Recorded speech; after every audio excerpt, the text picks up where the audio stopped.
Hi வணக்கம் welcome.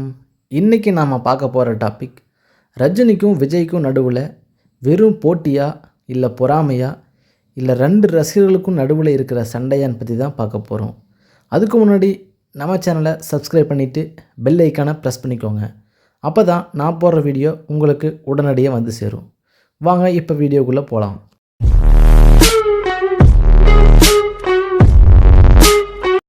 Tamil சினிமாவில் விஜய் மற்றும் ரஜினி ஆகியோர் உறவை பற்றி பல ரசிகர்கள் பல கருத்தை சொல்லிட்டு வராங்க.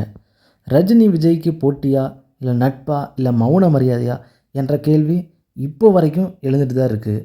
ஆனால் ஆரம்ப காலத்திலிருந்து இன்றைக்கு வரைக்கும் பார்த்திங்கன்னா அவங்களுக்குள்ளே இருக்கிறது ஒரு விதமான மரியாதை, புரிதல் மற்றும் அமைதியான பந்தம் தான் சொல்லணும்.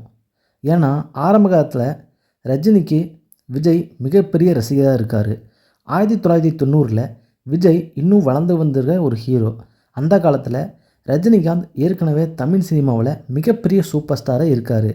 விஜய் பல பேட்டியில் ரஜினி சார் எனக்கு இன்ஸ்பிரேஷன்னு நிறையா டைம் சொல்லியிருக்காரு. Rajini style, mass dialogue delivery, ரசிகர்களை கனெக்ட் செய்வது போன்ற விஷயங்களை விஜய் ரொம்பவுமே ரசிக்கிறாரு. அந்த காலத்தில் விஜய் படங்களுக்கு ரஜினி ரெஃபரன்ஸ் கண்டிப்பாக இருக்கும். இது ரிவால்வரி இல்லை, அட்மிரேஷன். ஒரு இளம் நடிகன் தன்னுடைய முன்னோடைய மதிக்கிறாரு. 1990 விஜய் உயர ஆரம்பிக்கிறாரு.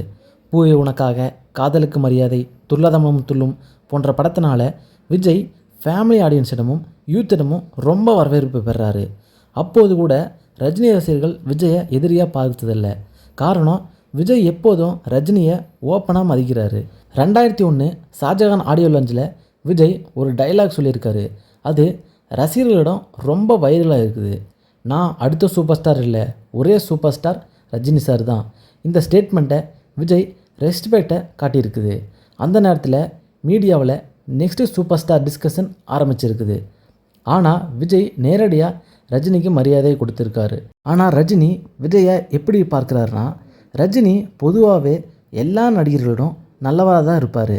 ஆனால் விஜயை பற்றி அவர் பல முறை பாசிட்டிவாக தான் சொல்லியிருக்காரு. விஜயின் க்ரோத், டிசிப்ளின், ரசிகர்கள் மீது அவரோட வச்சுக்கிற கனெக்ட், அதை ரொம்பவுமே ரஜினி கவனிக்கிறாரு. சினிமா உலகில் சைலண்டாக அப்ரிசியேஷன் என்பது மிகவும் முக்கியம். ரஜினி ஓப்பனாக அதிகம் பேசவில்லை என்றாலும் விஜயோட வளர்ச்சியை அதிகமாக கவனிச்சிருக்கிறாரு. இண்டஸ்ட்ரிக்குள்ளே இது தெரிஞ்ச விஷயந்தான். அப்புறம் காலம் போக போக கில்லி, போக்கிரி, துப்பாக்கி போன்ற படத்தை மூலிமா மாஸ் ஹிட்டு கொடுக்குறாரு விஜய். இதனால் விஜய் ஹியூஜ் ஸ்டாராக ஆகிறாரு. இதிலிருந்து ரசிகர்கள் ரொம்பவுமே கம்பேரிசன் பண்ண ஆரம்பிச்சிட்டாங்க.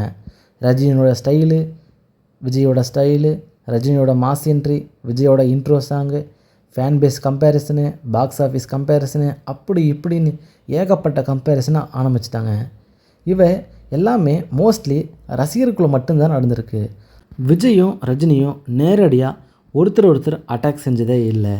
ரஜினிகாந்த் அரசியலுக்கு வருவார என்ற எதிர்பார்ப்பு பல வருடங்களாக இருந்துச்சு. அதுக்கப்புறம் விஜயின் அரசியல் இன்ஃப்ளூயன்ஸ் கூட அதிகரிக்க ஆரம்பிச்சுது.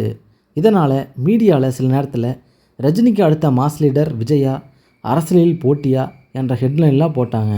ஆனால் உண்மையில் இருவருக்கும் பப்ளிக்காக ஒருவரை பற்றி தவறாக பேசியதே இல்லை. சர்க்கார் படத்து மூலிமா விஜயோட பொலிட்டிக்கல் இமேஜ் அதிகமாக பேசப்பட்டது. அப்போது கூட சில மீடியா சேனலில் விஜயை ஃபியூச்சர் பொலிட்டிக்கல் சூப்பர் ஸ்டார் என்று கூட சொன்னாங்க. அதே நேரத்தில் ரஜினி புதுசாக கட்சி ஆரம்பிக்கணும்னு சொல்லி பல அரசியல் அறிவிப்புகளை குறித்து பேசிக்கொண்டு இருந்தாங்க. இதனால் ரசிகர்கள் சோசியல் மீடியாவில் ரெண்டு பேரும் மாற்றி மாற்றி சண்டை போட்டுருந்தாங்க. அதுக்கப்புறம் கொஞ்சம் வருடத்துலேயே ரஜினி அரசியலுக்கு வரலன்னு முடிவு பண்ணிட்டாரு. அது மூலயமா ரஜினியை ரொம்பவுமே ட்ரோல் பண்ணாங்க. அது விஜய் ரசிகர்களாக மட்டும் இல்லை, மொத்த பீப்புளும் ரஜினியை ட்ரோல் பண்ணிட்டு தான் வந்தாங்க. அதே சமயம் விஜய் அடுத்தடுத்த ஹிட் படத்து மூலிமா விஜய் மிகப்பெரிய அந்தஸ்தையும் பிடிக்கிறாரு. மக்கள் சப்போர்ட் ரொம்பவுமே அதிகமாக இருந்துச்சு விஜய்க்கு. தர்பார் ஆடியோ லான்ச்சில் ரஜினி குட்டி கதை அவரோட ஸ்டைலில் சொல்லியிருப்பார். இது பல ரசிகர்கள் விஜயை குறி வச்சு தான் பேசுகிறாங்கன்னு இது ரசிகர்களிடம் ரொம்பவுமே விவாதமாக இருக்குது. ஏன்னா விஜய் ஒவ்வொரு ஆடியோ லான்ச்சிலையும் அவர் ஸ்டைலில் ஒரு குட்டி கதை சொல்லுவார்.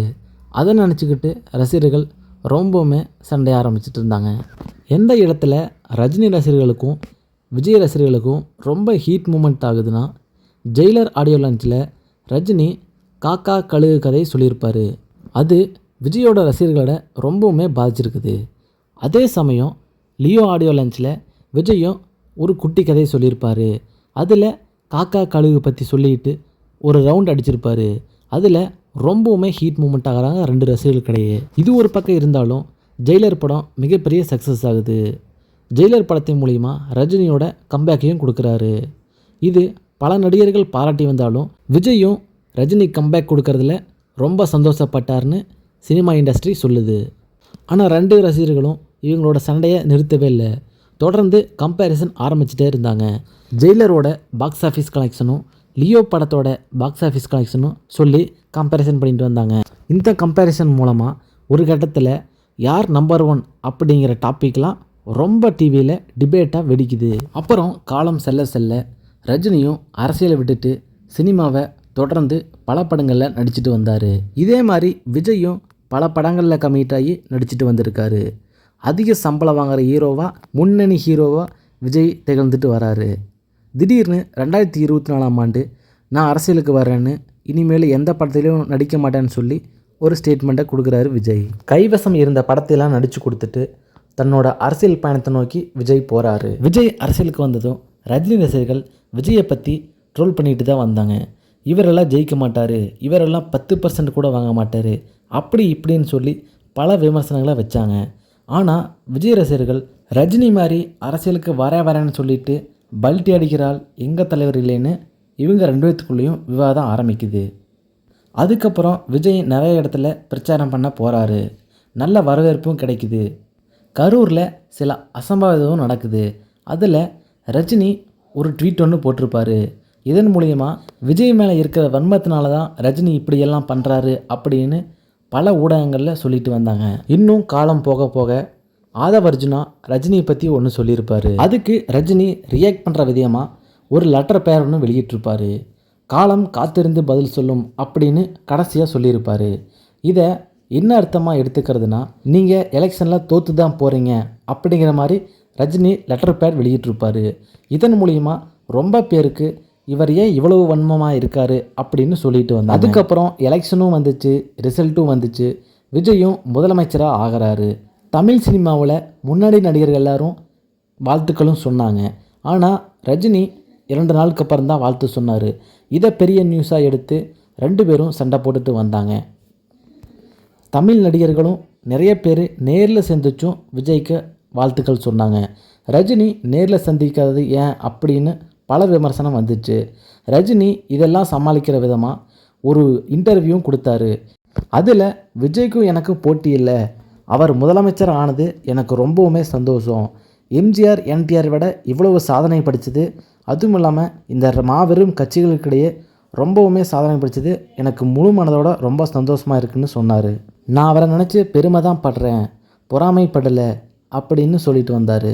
என்னதான் ரஜினி ரசிகர்களும் விஜய் ரசிகர்களும் மாறி மாறி சண்டை போட்டு வந்தாலும் ரஜினியும் விஜயும் ஒருவரை ஒருவர் மதிச்சுட்டு தான் வராங்கன்னு சொல்லணும். ரஜினி பல தசாப்தங்கள் டாமினேஷன் செய்தவர். விஜய் புதிய தலைமுறையின் மாஸ் ஐக்கான் ஆனார். ரசிகர்களோட இவ்வளோ கம்பேரிசன் இருந்தாலும் இவங்க 2 பேரும் தமிழ் சினிமாவின் 2 தலைமுறைகளின் மரியாதையான தொடர்பு என்பதே சரியான விளக்கம். விஜய் ரஜினியோட உண்மையான பாண்ட், அவர்களுடைய உறவை ஒரு வார்த்தையில் சொன்னால் சைலண்ட் மியூச்சுவல் ரெஸ்பெக்ட் தான் சொல்லணும். ஓகே ஃப்ரெண்ட்ஸ், இவங்க 2 பேர்த்து பற்றியும் இவங்க ரசிகர்களை பற்றியும் நீங்கள் என்ன நினைக்கிறீங்கன்னு உங்கள் கமெண்டில் சொல்லுங்கள். மறுபடியும் அடுத்தடுத்த இன்ட்ரெஸ்டிங்கான டாப்பிக்கில் சந்திக்கலாம்.